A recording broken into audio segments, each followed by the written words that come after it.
What if you're a thought inside a higher mind?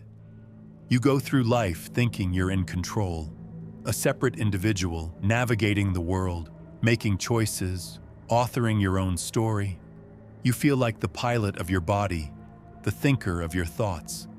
But what if that feeling of being a distinct, separate you is the most profound illusion of all? What if you and everyone you know and everything you've ever experienced aren't souls in bodies, but ideas in a greater awareness? Not the dreamer, but a character in the dream. This isn't just a late-night dorm room question. It's a conclusion that some of our most advanced science and most ancient wisdom traditions are beginning to point toward. A truth that is both terrifying and utterly awe-inspiring. You're driving a familiar route, the one you take every day. Your hands know the turns, your mind is a million miles away, thinking about dinner, that email you forgot to send, the usual noise. And then it happens. A flicker. For a split second, you see not the road ahead, but a cascade of geometric patterns, a river of light. You blink, and it's gone. The car behind you honks. The moment is over, but the feeling lingers. A terrifying, exhilarating hum that whispers, "This isn't all there is." These are the glitches in the matrix. Moments of intense synchronicity, flashes of inexplicable insight, the strange feeling of déjà vu. We usually dismiss them, laugh them off. But what if they aren't glitches? What if they are cracks in the facade of reality, revealing the machinery operating just behind the curtain? Section 1. The crumbling self. The first thing to crumble in this investigation is the very thing you call I. Your sense of being a single, unified self, sitting somewhere behind your eyes, feels like the most obvious fact in the world. But modern neuroscience can't seem to find it. After decades of searching, there is no single spot in the brain that we can point to and say, "There, that's the self."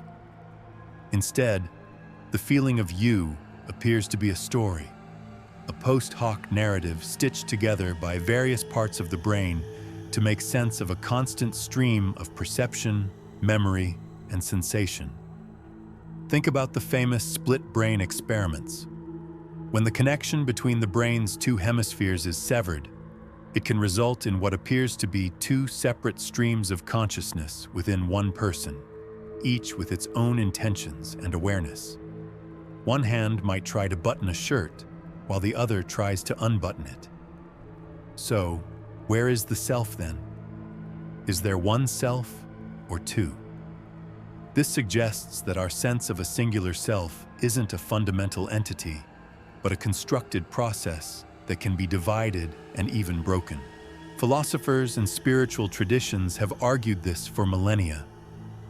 Thinkers like Jiddu Krishnamurti taught that our sense of individuality is a psychological illusion that creates division and conflict in the world.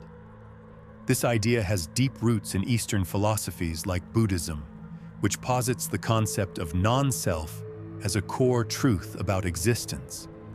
The idea that our wants, desires, and personal narrative are linked to an impermanent and ultimately illusory self. The more we look for a solid, unchanging you, the more it seems to vanish, like a mirage in the desert. We are not a thing, but a process, a beautifully crafted story, updated in real time by the brain. Section 2. The universal mind. If the individual self is an illusion, what are we left with? If you are not a separate drop, are you simply part of the ocean? This is where we move from the terrifying to the profound. Many of the world's great metaphysical and spiritual traditions converge on a single, radical idea: the concept of a universal mind, or what has been called the mind of God. This perspective suggests that there is only one infinite consciousness, and our individual minds are not separate from it, but expressions within it. The author and philosopher Eric Butterworth described each person as a thinking center within divine mind. According to this view, there isn't your mind and my mind, but rather the mind thinking through you and through me. Your thoughts, your creativity, your moments of inspiration are not generated in a vacuum. They are ripples in this universal ocean of awareness. This isn't as far-fetched as it might sound. Here's a philosophical analogy. Your brain doesn't necessarily create consciousness, any more than a radio creates the music it plays. The radio receives a signal that already exists in the field around it and translates it into sound. What if the brain is a highly complex biological receiver, tuning into a fundamental field of consciousness that permeates everything? This remains a speculative philosophical stance, not an established scientific fact.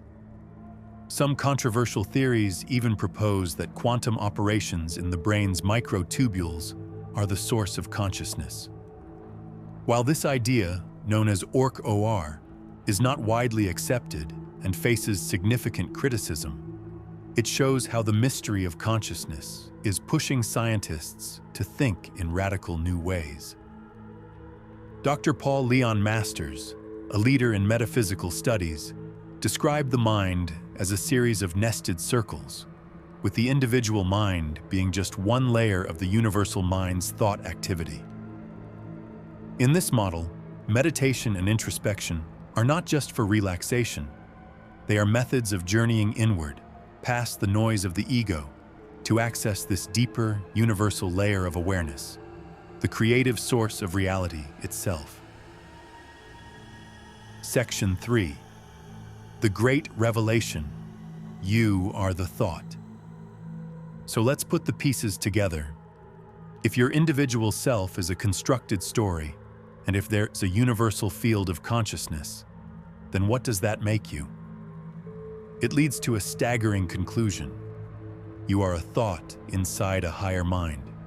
Your life, your experiences, your very sense of being are ideas, complex, beautiful, and self-aware ideas, but ideas nonetheless, occurring within a vast, foundational consciousness.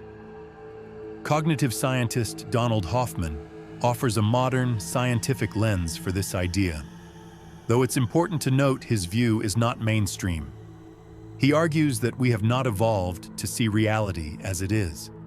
Instead, our brains have evolved to provide us with a simplified user interface, like the desktop on a computer.